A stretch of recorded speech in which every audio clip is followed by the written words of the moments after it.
In this guide, I'm going to show you guys how to delete trip history in Uber. Let's get started. First, launch your Uber app. Make sure you have already logged into your account.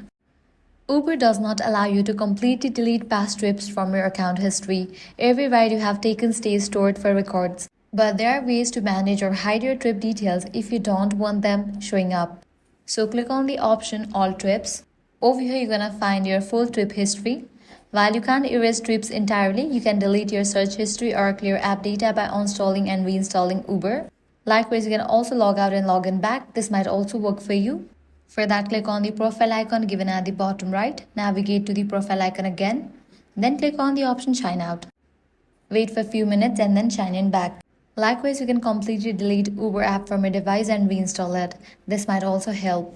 And that's it. While Uber does not let you fully delete individual trips, you can hide them, clear cache data, request support, or delete your account if you want a fresh start. And that's it. If this guide helped you out, do not forget to like, share, and subscribe.